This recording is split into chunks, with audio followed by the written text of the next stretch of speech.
Hello, welcome everybody here. we get so many new things started today, and I thought we have plenty of time, and we are early start and late started too. Yeah, early end up still late. Anyhow, let's see. Be safe. Basically, the SFA ACM and started from founded in 1957. So we're actually just past the 66 years birthday last month. So we do promote the knowledge of modern computing and create community supported networks and the hire. And we only pay $20 per year. We have 2 monthly meetings and general computing typically on the 3rd Wednesday of the month. And the data science special interest group meeting typically on the 4th Monday of the month. Although we have a little bit change after we moved into this location, because we see how to jam up with our neighbors. We do a networking job announcement, joint meeting of announced with the IEEE societies. So if anybody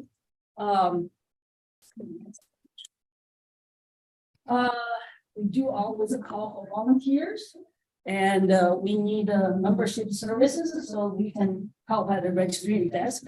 We are fortunate to not have a lot of people to come in. We do not need a lot of helps on the registration table, but we do have a nice discussion before we start, and we do need a publicity chair. Okay, so the coming event. This is 3 events, all on July 25th. One started by the IEEE CS chapter, and on 8 a.m. is the 2nd International Conference on Applied Data Science. And the next one is 4:30. Is called the AI Development of Silicon Valley.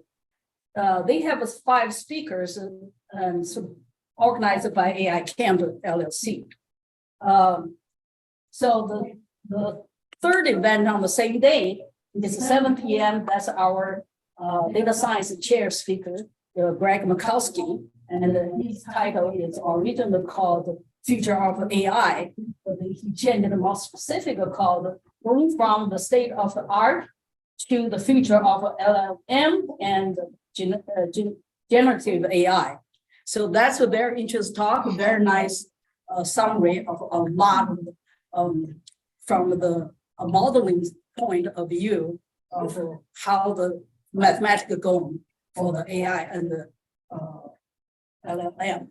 Okay, so the question is, there are 5 speakers that have a time conflict with us. So we are looking for feedback to see if we can reschedule some of the speakers for the AI Development Day for the August talk. So if anybody interested, send us a comment. And use Zoom to question to the speakers, use chat on the YouTube for questions to the speaker, because we have another volunteer actually on the YouTube to monitor the feedback. So we do have sections for announced jobs or other events. Is there anybody here interested to say anything? So what we're saying is that if you have job announcements that you want to share, you may post them on Meetup comments. That's next line. Is there anybody on site that have anyone to want to share? Okay. The next question is you can post on Meetups. We have a comment section. Okay, here is our main speakers. I think Kim knows her a lot more better. I'll leave the screen to him. I'm Kim Parnell. I'm with the IEEE Consultants Network. We got together with Leanna and ACM to kind of jointly host the event tonight, and really happy to have a chance to do that. I met Erin really by happenstance about a year ago, and now she's become an IEEE member, and she's on our board of directors and our consultants network. So she's really jumped right in. When Leanna asked me about somebody that could give a talk on this kind of a topic, I immediately thought, I told her Erin could do this, and here we are. I think it's worked out real well. Erin's got a good experience in this area and good background and presentation to go along with it. Let me see if I can remember some of the highlights. Yeah, if you want to jump down one more slide down. Yeah, no, here's my cliff notes for the intro then. So Erin, after working in HR and inside for like the California Assembly, for the U.S. District Courts, healthcare, architecture, firms like that, she started her own firm doing HR consulting, both as a sole proprietor type company, but she also does expert witness work. And that's actually where I met Erin, associated with, could be wrongful termination, could be a lot of different things. Apparently, it's not as simple as you might think out there, right? It's hard to fire somebody, it's hard to hire them. So you have to get some help sometimes.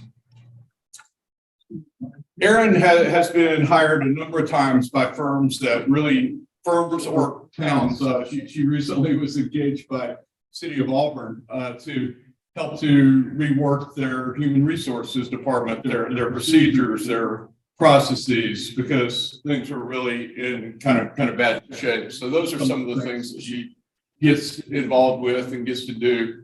Erin graduated from the University of Washington, and this is one that blows me away. Besides she does this HR stuff, she's a classically trained violinist, and for 40 plus years, I mean, she's only like 43 years old now. So, but she's been doing this for quite a while, and has played with a number of different symphonies and everything. So sometime we're going to have a solo, I think, or at least with a symphony, we're going to get tickets. We're going to get something like that. So at any rate, I hope this gives you a little more background on Erin. Erin, turn it over to you. Right on. So I just want to take a moment to thank all of you. This is truly an honor to be presenting in front of you all from a joint IEEE's Consultants Network in Silicon Valley and the San Francisco ACN group. This is, I grew up on a farm in Washington State, so this is a little bit of an out-of-body experience in Silicon Valley, I'll just be honest with y'all. But it's really fun. I'll give you some background about me. I have, like Dr. Parnell said, my dear friend Kim, I have over 30 years of human resources experience working for a lot of amazing companies, public sector, private sector, healthcare, engineering, also telecom, a lot of different things. And I went on a walk during COVID with a dear friend of mine, and I was commiserating on how hard it was to manage during COVID. And she said, Erin, it's time to start your own firm. Never even occurred to me. And now, 2 years later, my business has just exploded. What I do, and I actually had to write down because there's so many different industries. So if you'll just bear with me for a minute. I work with biotech startups, engineering, construction, hospitals, healthcare, 2 nonprofits, local government, international billing, home services, manufacturing, and probably the most interesting of all of those clients is a really cool lighting company that develops these custom lighting programs or custom lighting solutions, including the light that gets dropped in Times Square. So it's been a wild ride. I'm also doing the expert witness testimony on employment-related litigation.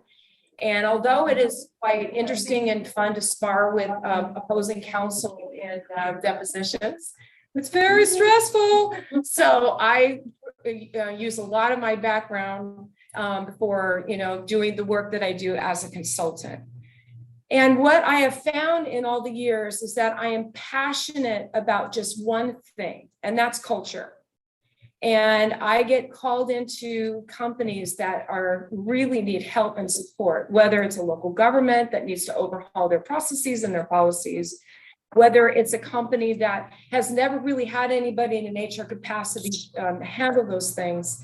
Honestly, it's not even work to me, it's fun. And I just get so energized and doing fractional HR services. And what that means is I'll go into a company. In fact, I have 2 right now where I go in and I completely overhaul all of it. I train their HR leaders, or sometimes we find new ones. I elevate the employee experience. And in my last week, somebody came to me and she said, I never knew HR could be this good. So it is truly gratifying to do this work.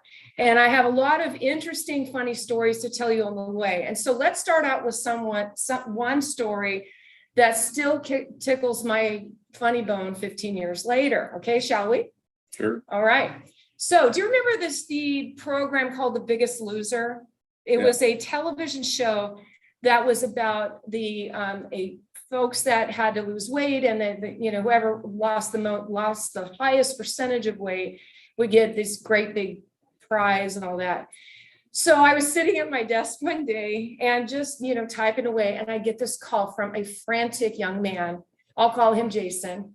He says, Erin, you gotta help me, man. And I said, Jason, I haven't seen you forever. How's it going in Southern California? He said, no, man, this is bad. I said, well, what's going on? He said, well, we're having a Biggest Loser contest that the office manager decided to do. And well, she makes us on Monday mornings strip down in our underwear, get in a line and get weighed in front of everybody. And I swear to God, this is the God's honor. She makes them do that. And he says to me, and I quote, I don't want to get in my underwear around my coworkers. And oh goodness, I haven't heard this one before. So guess what? That stopped rather quickly, right? And if you think about it, I mean, it's just the recipe for disaster. You've got a mandated weight loss program by your boss. You got to get in your underwear and you got to get in a line and get weighed in front of everyone. And then they mark it on a sheet. I mean, it's still funny now, but I hope by the end of our conversation, I'll give you some actual examples and some funny stories and some terrifying stories as well, because of all the years that I've done this. Okay. So as we move forward with our presentation, we'll discuss what makes a workplace toxic. Yes. Oh, that's a good one. Tell you what, we'll get that. I have towards the end, we'll get into those questions. Okay. And I'm going to allot some time for us to do a lot of Q&A and stuff. So thank you for those questions. I'll add that to the list. Okay. So what makes a workplace toxic? Identifying key problems and solutions, and how to rebuild from toxicity. So what makes a great work culture? I'd like to hear some ideas from the audience. Anybody want to raise your hand on what you think makes great culture? Yes. Mutual respect. Oh, I like that. Mutual respect. Who else? Yes. Compromise. That's a great one. What else? Transparency. Transparency. Yes, absolutely. Shared values. Oh, that's a good one. Very much so. A couple more from the crowd. Ability to kind of chart your own path, certain amount of independence, things like that. Yes. Can be important. No, and the opposite of micromanagement, if you will, probably, exactly. Right? Yeah. Okay. So in my quest to look at workplace culture and helping lots of companies, I think about my own experience of some of the best cultures that I worked in. And when I was a teenager, I traveled in Europe with a symphony because that's what I wanted to do. I thought I was going to be a musician, and then I don't like to get to perform on my own. I like the anonymity of being but with a lot of other people. But we traveled and performed and represented the United States in an international competition. I was just mesmerized by being in the birthplace of Mozart and playing under the Eiffel Tower and in the middle of the Tuileries Gardens and all of these magical places. So my first job, I worked in a horrible job. You talk about, that's actually a toxic workplace. I sold 39% interest rate loans. Does that sound a little bit high? Can you imagine now? Okay. Yes, I was trained to manipulate people into taking the balance of, let's say, their wedding ring. They had $2,000 left, and say, ma'am, let me give you an additional $1,500 back. And your payments will go down to, $70 a month, not knowing that like $69 that would go towards interest. Right. It was awful. But what I did is I saved $4,000, making only $17,000 a year, bought a one-way ticket to Paris and traveled all over Europe, settling in a small Irish village. And I was lucky enough, fascinatingly enough, I was considered a diversity hire because I was not Irish, but I looked at the time, had red hair and blue eyes and all that stuff. And I was looking for a job because I was running out of money. And the owner of a department store was a gentleman in his late 40s. And he had pity on me. And he thought it would be a hoot to hire an American. So he did. He hired me to work in his store. And I had a ball working there. And I will never forget the time when a gentleman walked in. Lassie, where can you tell me where the Wellingtons are? And I said, what's a Wellington? And he's like, oh, Jesus, Mary Joseph, where are you from, Lassie? You're Yank, are you? And we would have this back and forth. But what I learned in working for that company is that there was such a camaraderie. Somebody brought that up as an idea that they thought was important. There was kindness, there was empathy. It felt like a family and it felt wonderful and comfortable. We teased each other, we got along. And in the winter time, I was invited to my friend's house and her grandmother's 200-year-old stone dwelling. It was a magical experience, but what made it magical for me was that the work culture was exquisite and it was done quite well. And I also think back to other companies that I worked for. Another company, as soon as I walked in, I was interested in looking at companies. The minute I walked in the door, I knew this is where I wanted to go. You know that feeling, right? Where you instantly connect with people, you instantly have a good feeling and it feels comfortable and warm. Another example is I worked for a telecom company, a little tiny telecom company, and there was an HR person that was the Bravo queen, and she would wear a cape and a hat and a wand, and she would burst into a meeting and hand out a $50 gift card to the person who had risen to high levels and had demonstrated excellent customer service. It was campy, it was fun, it was enjoyable, and it was effective. So let's keep moving on our quest for workplace culture. So across all of these different industries, I have found that there are several key elements of what employees want. And I think it's important to remind ourselves that whether you work in manufacturing or Silicon Valley or Intel or a hospital, what people want is essentially the same. They want good pay and benefits. Pay me well with great opportunities. Don't overlook me for promotions. They want fairness and flexibility with hybrid work schedule. We're gonna get into that as well. They don't want to be mandated to follow. So they want somebody that comes to the table and works with them on how they can have a flexible workforce. They want appreciation. They don't want to be ignored. I'll never forget the day that we had a very gifted architect who resigned from his position. And during the exit interview, I sat with him and said, Ted, what happened? You're such a valued member of our team. And he goes, well, I wished I would have known that. You've had me do Revit drawings for the last 8 years, and that's all I've been doing. Nobody bothered to ask me if that's what I wanted to do, and I'm bored and I'm out of here. So we learned a lot, right? We actually asked the questions. We conducted stay interviews, which is ways that we connect with people that we want to stay in our organization. It changed the way we did business from that very important feedback. Also, communication, making sure that people have an open dialogue, that they're kept in the loop regarding important company changes. And trust. If there's ever a foundation for good workplace culture, it's trust. And if you have something that goes wrong, and I'll give you an example. I had a young man that was overlooked for a promotional opportunity, and he came storming in my office and says, my God, Erin, what happened? I know that I'm next in line for this next level of my career. And then as we dug deeper into the reasons why it didn't happen, I realized it was HR's mistake. When we collated the data, somehow his name wasn't on the list, all that stuff, and we downloaded from ADP and put it on a spreadsheet. So it'd be real easy to just say, hey, Paul, not your year, really sorry, but I didn't do that. I went to him and I said, HR screwed up. It's on me. I was part of the team. our comp team did not pull the data correctly. We messed up, man, and I'm really sorry. And it's not going to happen again. And I promise you that we're going to do better next year. So what did that demonstrate? It demonstrated to him we cared about him, that we were honest and transparent. We owned our failure.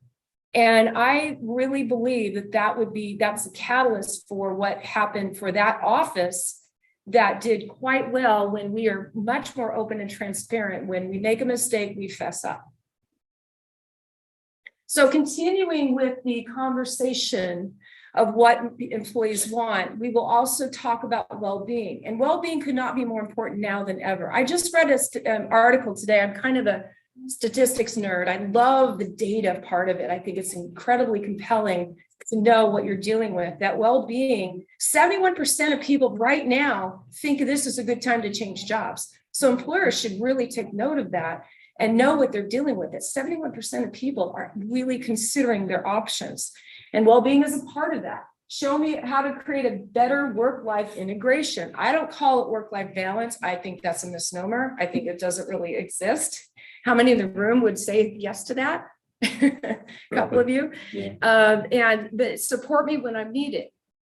Training and mentorship. Train me for future possibilities while creating career pathways. There are companies out there that don't take any interest in creating that. And guess what? Your best people are going to leave because they'll get bored. Diversity, foster an inclusive and equitable workforce. Obviously, we're talking about race, gender, but we're also talking about other things such as thought patterns, ideas, experiences, age. We want people with lots of varied experience because we will have a better product outcome. And honesty, like we said before, be honest with me in my example, be transparent, please don't lie to me. And collaboration, that was another example from the group. You know what people want. They want to get to know each other and collaborate to create something that's meaningful and impactful. So the president and CEO of the Society for Human Resources Management, Johnny C. Taylor Jr. says this, and I quote, "Billions of wasted dollars, millions of miserable people. It's not a war zone. It's the state of the American workplace." And this is the crux of our conversation today. This is what makes me so passionate about the work I do, because I'm trying to get employers to wake up and understand what they're dealing with. And I will share with you my own personal experience of workplace toxicity. And it's one that could rival a Stephen King novel. It was so bad. My family staged an intervention at one point. It's got to get out of there because it was affecting my mental health. I lost a bunch of weight. I was miserable. It was an environment where you were not allowed to make a mistake. You were never allowed to speak up. You could not push back. You could not say things. And I was a subject along with 3 other people with workplace bullying that got so bad and so toxic. And I tried, and I finally, there was a monumental day on the day that my son's best friend died. He was only 19 years old. He died of cancer. And he was not expected to die at all. He was in a treatable cancer. They didn't know how bad it was. It was the same day as the last incident that occurred. And something switched in me and I said, this is ridiculous. Different word, but same kind of meaning, right? So I said, that's it. And I complained. And I was an investigator, right? I know how this works. I do this for a living. And if I could be the recipient of workplace bullying and toxic behavior from people who were out to make me leave, I knew that anybody could. And I knew that the reason that these people or this one person that we suspect was behind it is because I was rocking the boat, man. I wanted to elevate the experience. I wanted better service, and I wanted to do a good job for the customers we supported. So at the time when I finally raised the complaint, and I did it with a lot of bravery because nobody else had the guts to do it because they were afraid they would lose their job. Pretty soon I realized that they didn't want me there anymore. So I made it easy for them, and I quietly got a new job. And I'll never forget the day I walked in and I gave my boss my resignation in the nicest way I could. And I said, I found another opportunity. I'm really excited about this. I'm going to be managing multiple offices around California. She burst into tears. She said, I can't believe this is happening. You're invaluable to us. You're irreplaceable. And I just very kindly said, well, thank you for that. But what I really thought is, are you freaking kidding me? Now you're telling me that I'm irreplaceable? Nothing could be further from the truth, the way I was treated. And guess what? Over 10 years of institutional knowledge of one of their very best employees walked out the door. And I was delighted. And now in retrospect, I'm so glad it happened because it fuels the passion I have. And it helps me do the work that I do for my companies and the people that work to rely on me for support. So let's go through more stories in a CEO dilemma. And these are real examples, okay? So I have a CEO, and all these names are fictitious, of course. Anne runs a $75 million company, and she just discovered that she has a toxic executive working for her. That executive has made mean, disparaging, and cruel comments about her and other members of her team in a very corrosive, divisive way. And the dummy used email, right? There you go. Hello. People know that stuff is discoverable. So anyway, once she figures this all out, she comes to me and I said, you got to get rid of, Rex. Rex is not material. He's going to be divisive for your team. He's a senior leader. This is not going to go well. So she met with Rex and they talked about it, and she didn't take the action. And then 6 months later, he lawyered up, of course, right? And then she came to meet me for coffee with her head in her hand. And she said, Erin, I should have taken your advice. Because when you have somebody that is that divisive, corrosive, and difficult, you got to get him out of there, especially at that kind of level. Let's contrast that to another CEO I've dealt with. Tom runs a $200 million company, and he has a brilliant architect in one of his offices. And that architect works day and night, the work of 2 to 3 people. He's productive, he's connected, he gets contracts, and he is brilliant. He's super incredible at his job. But the problem is he's a jerk. But he's not an equal opportunity jerk. He's a jerk to young women. He treats them poorly. He talks down to them. He screams at them. And we tried everything we could to get Rex on board. Put on him a performance improvement plan, had discussions with him, got him coaching, got him up to speed. Did that work? Not really, right? Right, Ed? Yeah, it doesn't, right? And so finally there was a last incident, and I met with the CEO and I created a summary document of the incidents in a chronological format to really highlight all of our efforts, all of the timelines, and to show on a piece of paper so that it wasn't an emotional decision, it was an objective one. Tom made a brave choice and agreed with me. We had to fire Rex. 18 months later, that office was awarded best places to work, top 100 in the region. So that is, my friends, the impact. When you have somebody that is that corrosive, that divisive, that difficult, it's important to take that appropriate action. Okay, so what makes it, and by the way, I'm going to get through this. I know y'all are tired, so I'm going to try to get through this quickly so that we have a Q&A at the end too. So what makes the workplace toxic? Examining causes and impacts. Ty Howard is the CEO for Motivation Magazine, and I found this quote. He said, there's nothing more toxic and demoralizing than to having to work in an environment where a bully or a stealth harasser gets to threaten, haze, feast, overpower, and exist daily. Could not agree more. And when that happens, and sometimes it's even with HR people, that they threaten and harass their staff so that the staff is not comfortable even asking a question or highlighting that there's a problem or an error that the HR person caused. Do I see that? Yes, I do. Does it make me angry? You have no idea. So that's, another element of this. And when I found that there's actually a profile of what a toxic employee is, didn't know this. I mean, I just know from 32 years of doing this work, but typically they are overconfident, competitive, self-centered. I mean, that kind of goes hand in hand, right? Uncooperative, but look at this, productive and rule following. This is the stuff where That's why they get to stay where they are, because when you are productive and you follow the rules and you get your work done, a lot of times people, managers, executive CEOs will overlook that because that person is doing their job. But what they don't realize is all these other things of sneaky, insensitive gossiping, sabotaging others, bullying, absenteeism, and complaining. So that's, I think, that the nexus. They're not all like horrible people or anything, but they have this rare combination of productive habits and very unproductive habits as well. So what is the cost of toxicity? If you assume a firm of 250 people, data indicates only 20%, 21% are actively engaged. That means 198 people in that are complacent or actively disengaged. And if the average salary is $47,000, again, that's not here, is it?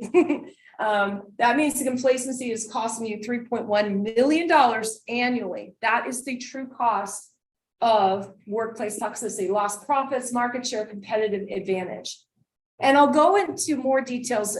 This is where I geek out. The Shern says 1 in 5 people has left jobs with bad culture. The cost of toxicity is upwards of $223 billion a year. Your best employees are 54% more likely to quit when you have a toxic worker. And Gallup estimates the cost of disengagement is 34% of their salary.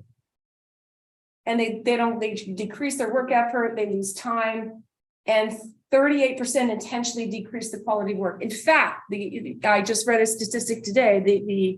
There's 17% of employees are actively disengaged. Those people scare the bejesus out of me, because you don't want people that are undermining and devaluing your profits and creating a culture of problems for you. And small firms can see a 50% drop in revenue. And we talk a lot about culture, but I wanted to give it an actual definition so that you could walk away from this presentation understanding it. Back in the day, I was working for the legislature, and it was during the Me Too movement. And there was a lot of conversation in these subcommittees about creating policies that were forceful and powerful, and that they would solve the problems that were highlighted through that Me Too movement. The old saying is that culture eats policy for lunch. And I knew at the time that I kind of rolled my eyes a little bit, because I thought you can have the most forceful, impactful policy, but if nobody follows it, nobody cares about it, and everybody just does what they want to, that's what culture is. It's the way you interact and behave on a natural basis. It's the patterns and the day-to-day responsibilities, the beliefs and values and attitudes that sets of how people behave. So if you have an environment where people are kind to one another, that's your culture, right? If you have an environment where people are mean to one another, that's your culture.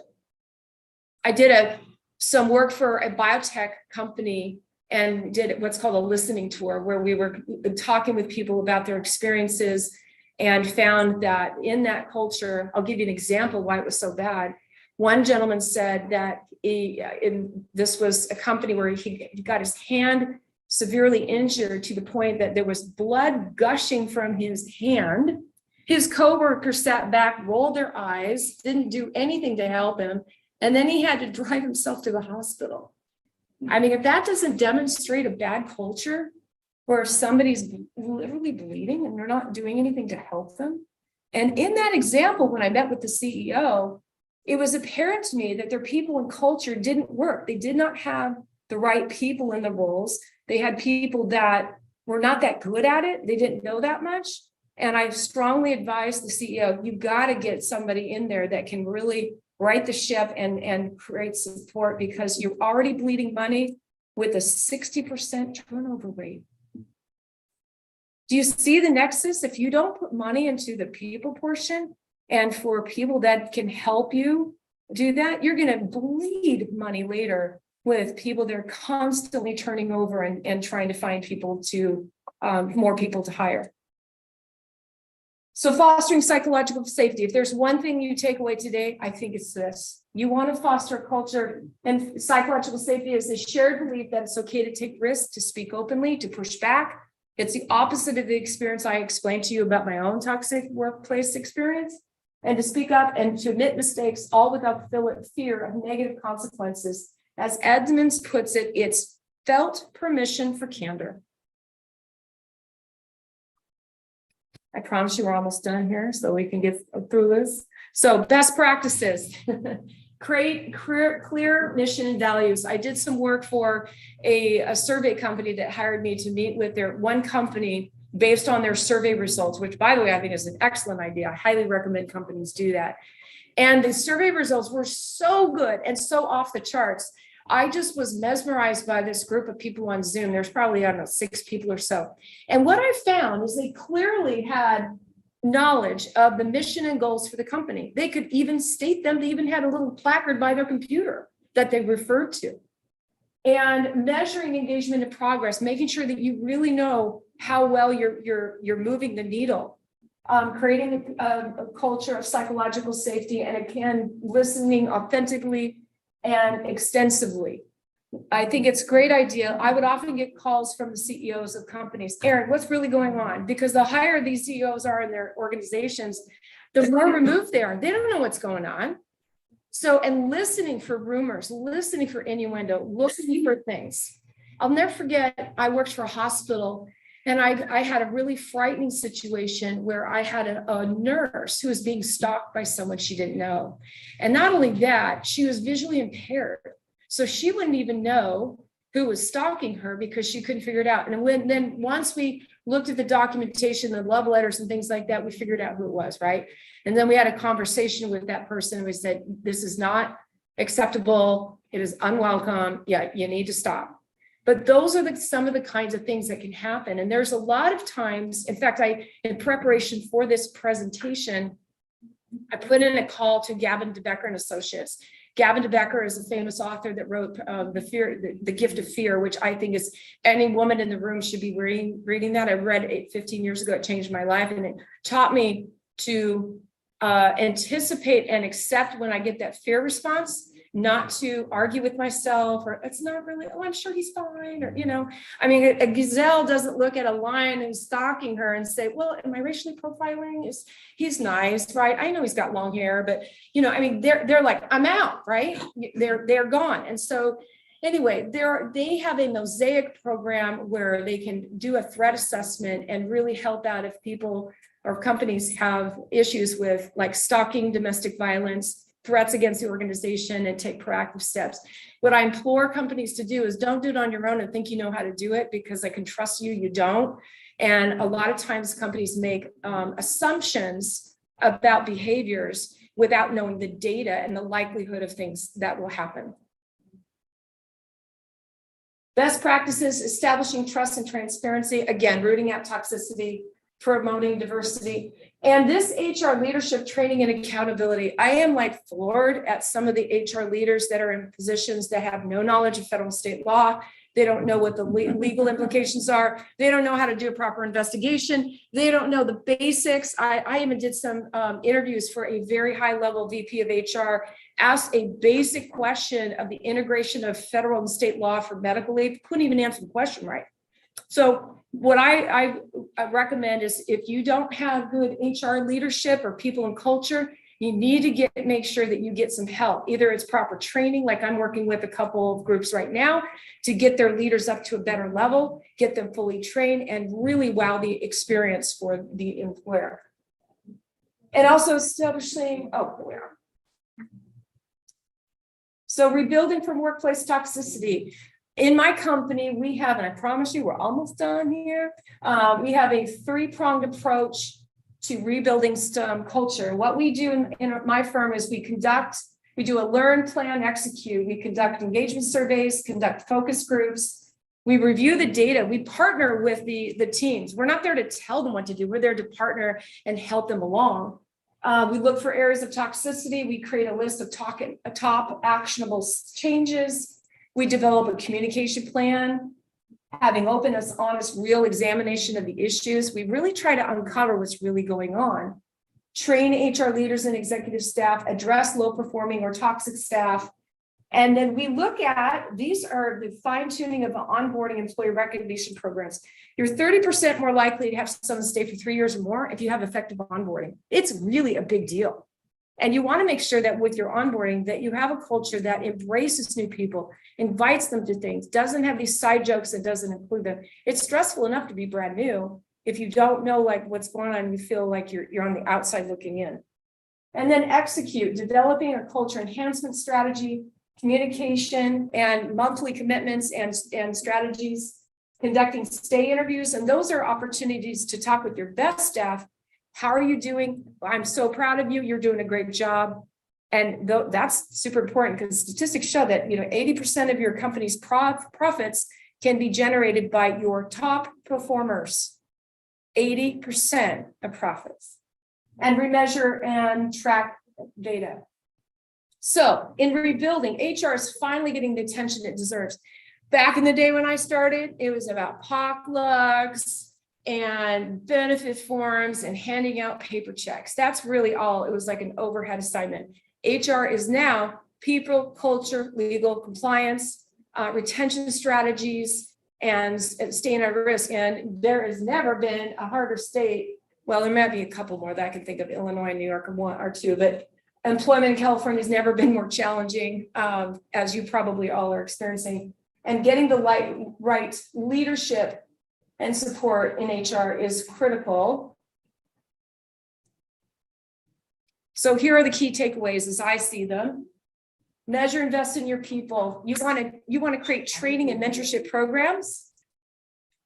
Again, rooting out toxicity and incivility, establishing clear expectations. If you do this, the clear expectations with new hires, this is our what we're looking for, people. This is what we need from people. We want to clearly establish. This is, in fact, I'm doing this with my clients right now. ABC company believes in a positive workplace culture. Therefore, we believe that people should be on time, working hard, positively engaged. And this is a culture of inclusion, of equity, and of kindness and respect. And if people don't meet that mark for you, you've got to move on, because they can infect even, a entry-level receptionist that is not meeting the mark can have a disastrous effect on your workplace culture, right? Because it could trickle down to how they interface with your clients, how they interface with your staff, how they interface with each other. And I've seen even just one person that can just create this terrible environment for everyone else. Protecting your culture, talk to your employees. This is a very fragile thing. And when it goes bad, it takes years to rebuild. And hire experts who can help you create an action plan that works. So let's get to Q&A. I am so glad. Thank you so much for your participation today. And let's open the floor to questions. Yes. Yes. Okay, I will.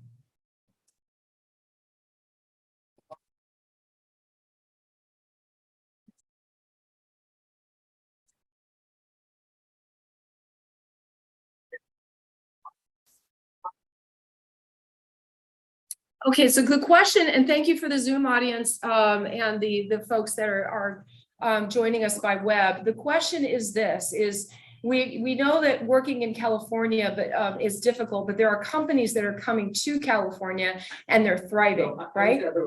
Okay. Yes. Oh, that's a good question.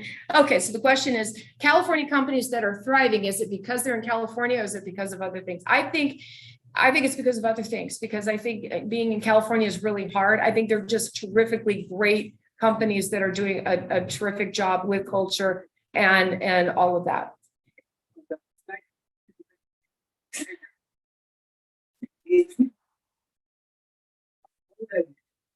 Oh, good question. So the way that you measure engagement is that typically you would do is an employee survey, and there are a lot of really good ones. I'm affiliated one that I really like. It's free for those that want it, and there's a paid version too. But really, what it does is if you go through a survey company that will monitor and evaluate statistically how engaged your staff is, it gives you metrics to look at. So it'll say 20% of your employees say that they are upset about your lousy benefits or something. And you'll have a really clear idea about the areas that you need to do better. I think it can still be done, but the data might not be broken up the same because there has to be a certain number before you'd be able to kind of parse out the data such as age, position, title, all that.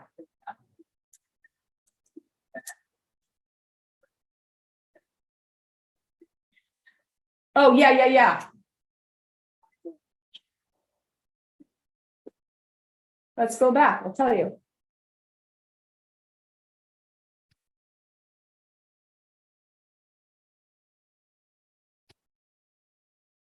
So what we're saying here, Gallup estimates that the cost of disengagement is 35% of somebody's salary.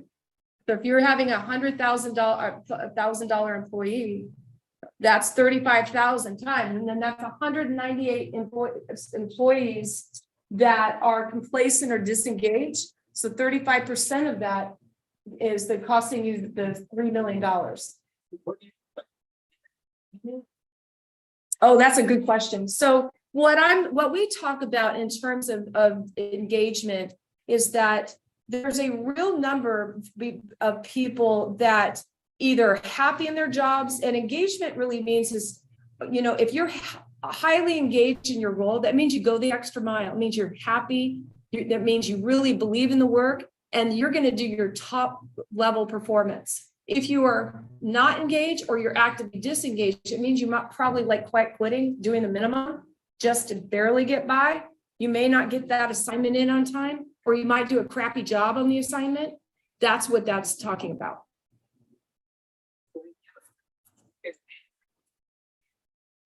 Yeah, what usually happens is very hard for companies to have 100% engagement, but this Gallup is one of the premier companies out there that monitors this and gives data. And their estimation is that only 21% of employees on a regular basis are actually engaged. That means that the rest of them are not engaged. So it's very costly. Yes, that's an average. Anybody else here have questions? I want to get, thank you for your questions too. I want to open up for others as well. Yes. Yeah.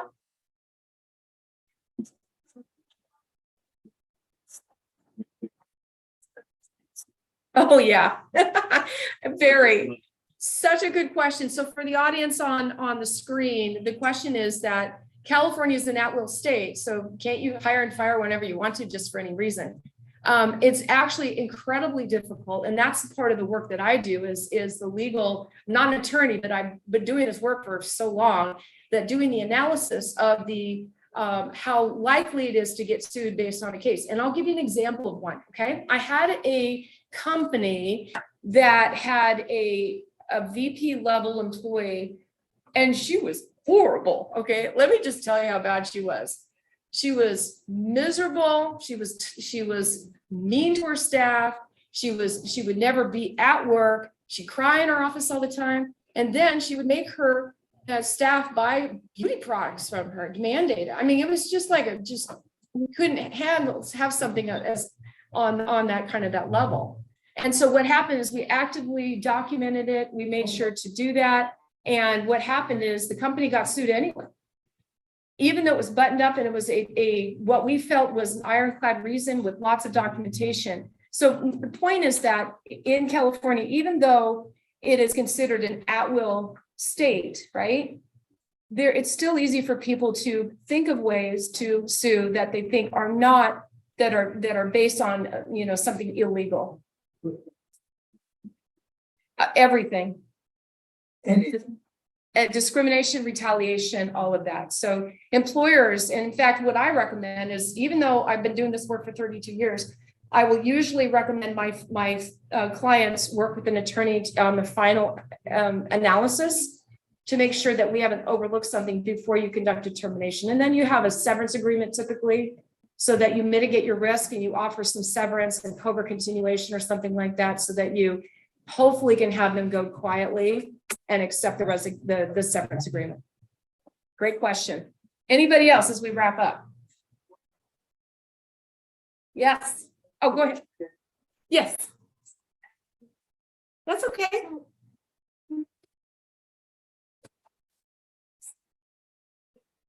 Oh, I do. That is such a good question. So for the audience on screen, the question is, what recommendations you have for startups to create good culture? And I was told my husband's here today, so thank you, John, for being here. We were talking on the way here because we drove up from Sacramento this morning. It's not about kombucha on tap and ping pong tables and fancy things. It just isn't. It's about getting to know people, creating an environment where you trust each other, getting them to do shared team experiences, and making sure they know collectively what the goals and expectations are, and having an environment where people feel truly that they belong.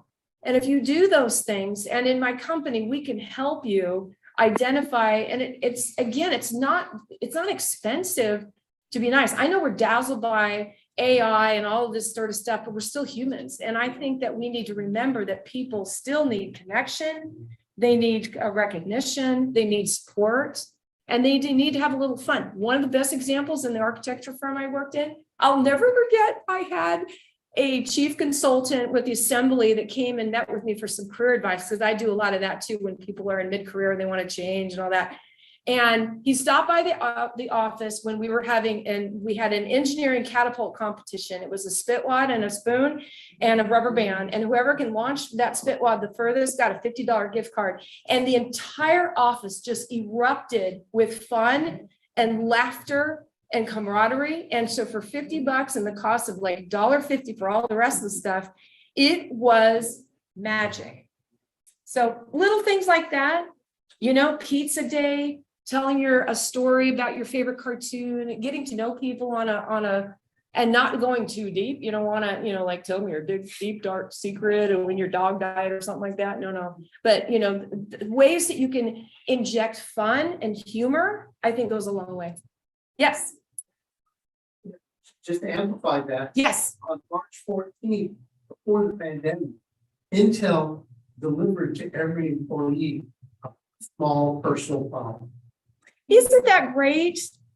And the company that I'm consulting with, I love that. So that what they said is, Intel delivered a pie on March 14th, and it's such a great, gesture. And what I did for the company that I'm consulting with right now is we're going above and beyond for the employees and making sure that they feel connected, solving their problems, addressing their concerns, and handling. If something was done wrong, we're going to correct it and we're going to make it right. And they're like, we've never seen this before. And it's so much fun to be the bearer of good news and goodwill and support. Yes, go ahead. Well, so any different demographically different. North of California versus New York, very different demographics. Your questions are going to be different. What are the different issues developing? I would say that the demographic issues that I see, I have an international company, so that is based in places around the world, but most of the companies that I deal with have most of their businesses in California. I really think it's kind of an industry issue and a size of organization. There are a lot of nuances of why things work in different things in different ways. And that's why getting the right consulting help to tailor based on the needs of the organization, and even having listening sessions where you're talking to people, what's working, what's not, tell me what's going on. And then you develop a system that works. Yes.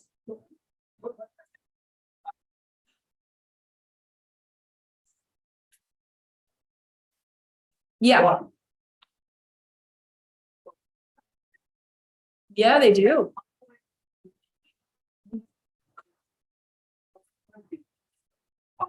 I don't think you can. I think you have to base it, on the what, and in fact, I have one company in a plastics manufacturer who has operations all over the country. So what works in Des Moines, Iowa, does not work in Boise, Idaho, does not work in Sacramento. So you have to tailor it to the location and the special uniqueness of each location. So it's not a one size fits all, in my opinion.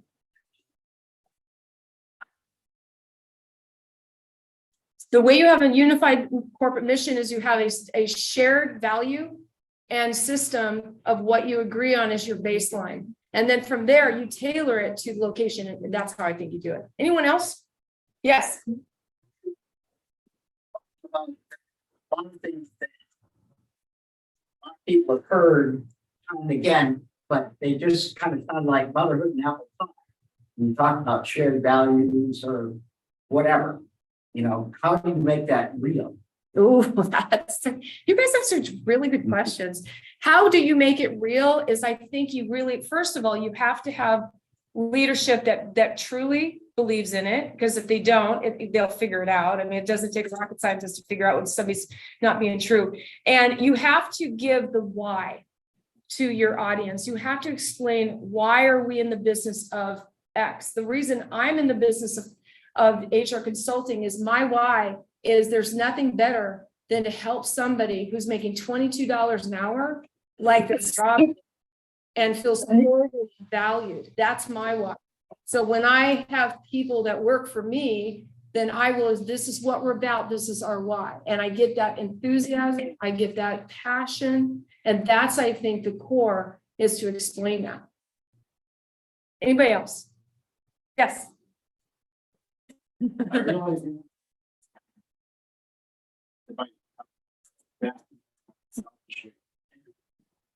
Yes, I love individual contributor letter, please.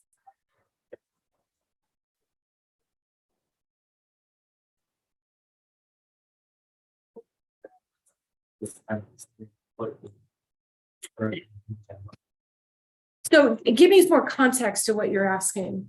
Well, I mean, I can. Okay, got it. Yeah, they're really way to cut through that, or is it really just? Oh, that's an excellent question. So I found that the folks in between the ages of, let's say, 21 to 30 would ask the best questions in the interview. They said to me, what are you doing about diversity? What are you doing about culture? What is your culture? And they would ask the questions and dig under the hood a little bit. And then we would have to, as the recruiters, be able to answer those questions and explain. And what I would do is be honest. Well, we're still a work in progress, but we're working hard. And this is our diversity efforts. These are the ways that we're moving the needle. And I think you also want to ask questions of people that are in the roles that you can say, tell me what it's like to work at. Go to Glassdoor. Glassdoor is another excellent resource. But it's a very good question. And I invite the audience not look at just from the lens of the employer, but people that, you know, if you're struggling or you want advice or you're thinking about a career change or unsettled, I love to help. I mentor a lot of young people find great careers and help get into roles that they really enjoy. Great question. Yes. I'm just curious about in big companies, what would be groups of sub-companies? How do you handle that? Like there are different groups and maybe because of their background or somehow they form some sub-countries. I don't know if that is. I think it is. The question is, how do you handle larger companies with individual pockets of their own culture, right? I think that's indicative that I've seen, obviously, from location to location, right? I managed a Sacramento office. It was really different from San Francisco. It's super different from Santa Monica, or it's super different from, Maryland or whatever. And so that's, I think, part of it. And within, let's say, the same location space, I think you have your typical cliques and people that hang out and get along and go to lunch all the time and all that. I always tried to get people to think outside of their shared best BFFs so that they get more exposure. And the way you do that is from team building exercises, ways that you get to know each other and partner people with mentorship opportunities. One company did it really well. They had not a one-to-one mentorship. They had like a 5-to-1. So they had mentorship opportunities with someone. It didn't have to be like me, the oldest person in the group. It could be someone who has the most experience in something, like you've got a Python expert with other people that are learning Python, for example. And then what they want to do is they want to have an opportunity to learn and grow. So you form this kind of natural mentorship opportunity and watch that synergy and watch that ability to learn and grow from each other. It's a great question. Yes. It's like a nuances and it's a new things for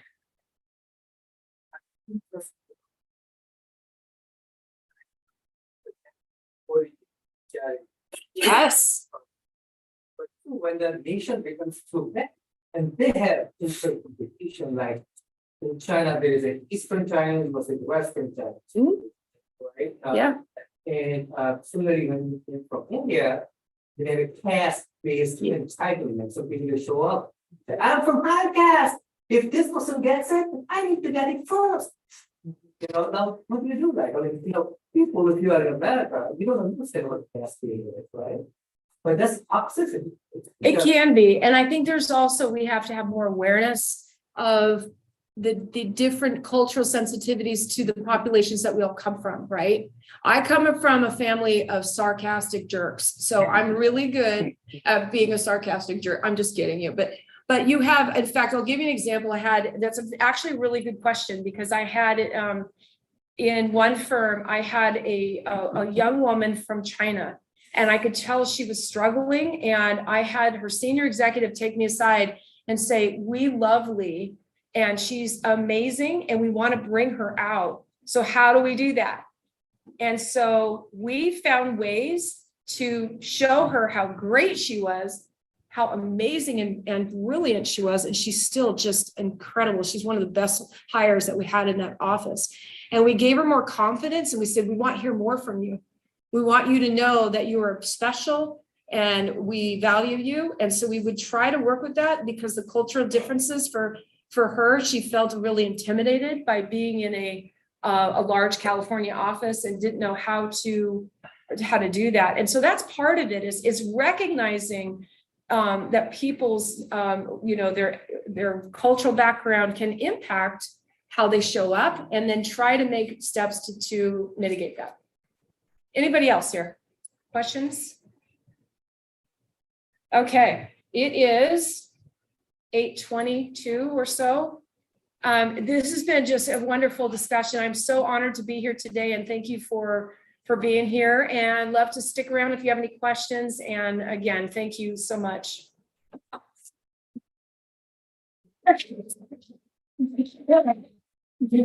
Check if there were any questions. Oh, yes. Were there any questions? I didn't know there.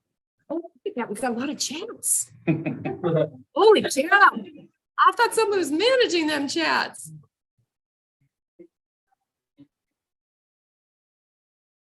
Need to be answered. Oh, okay, good. Okay, good. So that means we're okay then? Yeah, I think. Yes. Okay. Okay, well, enjoy your Friday evening.